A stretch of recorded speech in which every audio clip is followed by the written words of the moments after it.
ಒಂದು ವಿಷಯವನ್ನ ತಿಳ್ಕೋಬೇಕು ಅಂತಂದ್ರೆ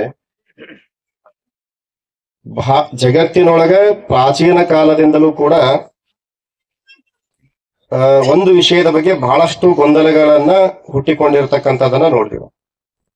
ಯಾವ ವಿಷಯ ರೀ ಅಂತಂದ್ರ ಪ್ರಮುಖವಾಗಿ ಧರ್ಮದ ವಿಷಯ ಮತ್ತು ದೇವರ ವಿಷಯ. ಏನು ಧರ್ಮ ಅಂತಂದ್ರೆ ಸರಳವಾಗಿರ್ತಕ್ಕಂಥ ಮಾತುಗಳಲ್ಲಿ ಹೇಳ್ಬೇಕಂದ್ರೆ ಸಮಸ್ತ ಮಾನವ ಜನಾಂಗಕ್ಕೆ ಅವರ ಅಭಿವೃದ್ಧಿಗೆ ಪೂರಕವಾಗಿರ್ತಕ್ಕಂಥ ಆಚರಣೆಗಳನ್ನ ಮಾಡುವುದಕ್ಕೆ ಧರ್ಮ ಅಂತ ಕರಿತೀವಿ. ಸಮಸ್ತ ಮಾನವ ಜನಾಂಗಕ್ಕೆ ಎಲ್ಲಾ ಮನುಷ್ಯರಿಗೆ ಒಳ್ಳೆಯದನ್ನ ಮಾಡ್ಬೇಕಂತ ಕೆಲವೊಂದು ಆಚರಣೆಗಳದಾವ. ಹಂಗ ಆಚರಣೆ ಮಾಡುವುದಕ್ಕೆ ನಾವು ಧರ್ಮ ಅಂತ ಕರಿತೀವಿ.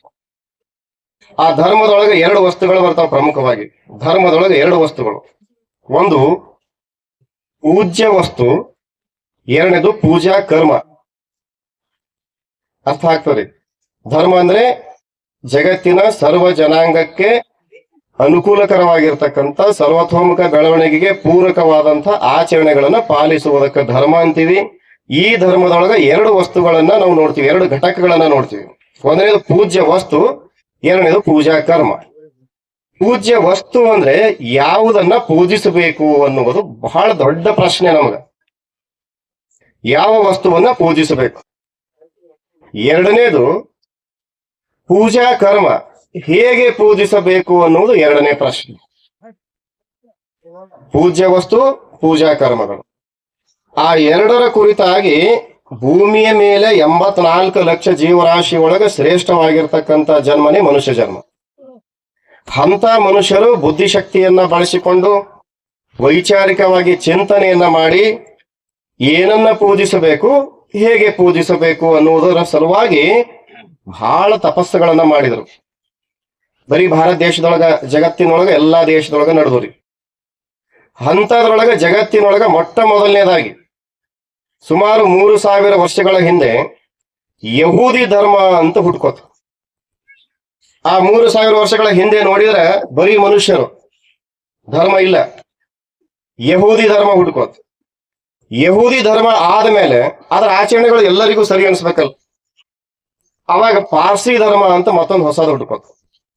ಯಹೂದಿ ಧರ್ಮದ ಆಚರಣೆಗಳು ಬೇರೆ, ಪಾರ್ಸಿ ಧರ್ಮದ ಆಚರಣೆಗಳೇ ಬೇರೆ. ಅದು ಆದ್ಮೇಲೆ ಕ್ರಿಶ್ಚಿಯನ್ ಧರ್ಮ ಅಂತ ಹುಟ್ಕೋತ, ಯೇಸು ಕ್ರಿಸ್ತನ ನಂತರ. ಅದಾದ್ಮೇಲೆ ಇಸ್ಲಾಂ ಧರ್ಮ ಜನ್ಮ ತಾಳತ. 4 ಧರ್ಮಗಳು ಜಗತ್ತಿನ ಪ್ರಮುಖ ಧರ್ಮಗಳು: ಯಹೂದಿ, ಪಾರ್ಸಿ, ಕ್ರಿಶ್ಚಿಯನ್, ಇಸ್ಲಾಂ. ಜಗತ್ತಿನ ಬೇರೆ ದೇಶಗಳ ಧರ್ಮಗಳು, ವಿದೇಶಿ ಧರ್ಮಗಳಂತ ಕರಿತೀವಿ. ಆ 4 ಧರ್ಮದ ಜನ ನಂಬಲ್ಲಿ ಅದಾರ. ಈಗ ಭಾರತ ದೇಶದೊಳಗ. ಭಾರತ ದೇಶದೊಳಗೆ ಏನಾಯ್ತು ಅಂತಂದ್ರೆ ಸಾವಿರಾರು ವರ್ಷಗಳಿಂದ ಒಂದು ಪದ್ಧತಿ, ಸನಾತನ ಧರ್ಮ ಅಂತ ಕರಿತೀವಿ. ಅದನ್ನ ನಾವು ಹಿಂದೂ ಧರ್ಮ ಅಂತನೂ ಕೂಡ ಕರೀತಾರೆ.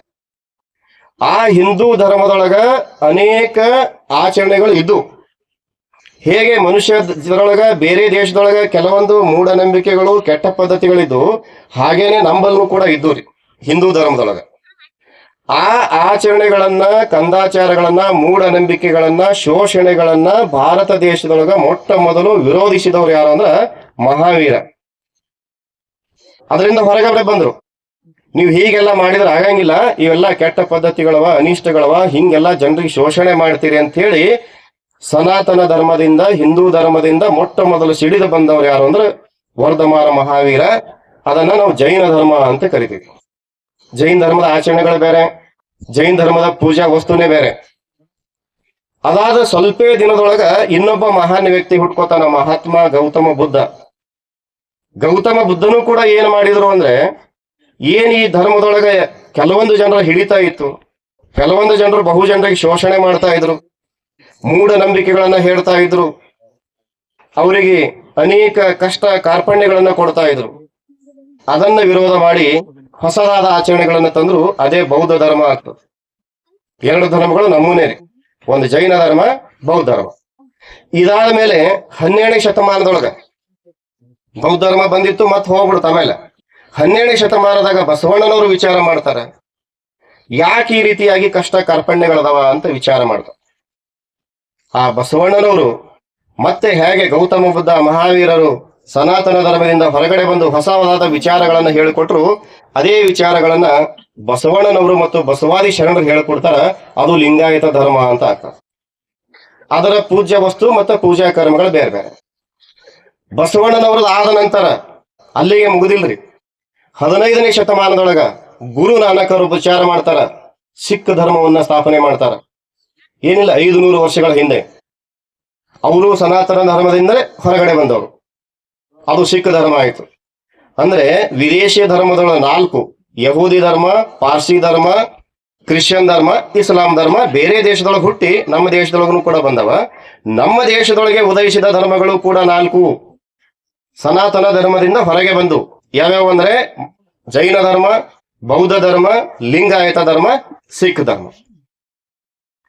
ಈ 4 ಧರ್ಮಗಳು ವಿದೇಶದ್ದು. ನಾವು 4 ಧರ್ಮಗಳು ಮತ್ತು ಹಿಂದೂ ಒಂದು ಸೇರಿಸ್ಕೊಂಡ್ರೆ 5 ಧರ್ಮಗಳು ನಮ್ಮ ಭಾರತೀಯ ಧರ್ಮಗಳು. 9 ಧರ್ಮದ ಜನ ಭಾರತ ದೇಶದೊಳಗೆ ಅದೀವಿ. ಬಹುಶಃ ಇಲ್ಲಿ ಕೂತವರವರೆಗೂ ಕೂಡ ಬೇರೆ ಬೇರೆ ಧರ್ಮಗಳನ್ನ ಆಚರಣೆ ಮಾಡ್ತಕ್ಕಂಥ ಜನ ಇದ್ದಾರೆ.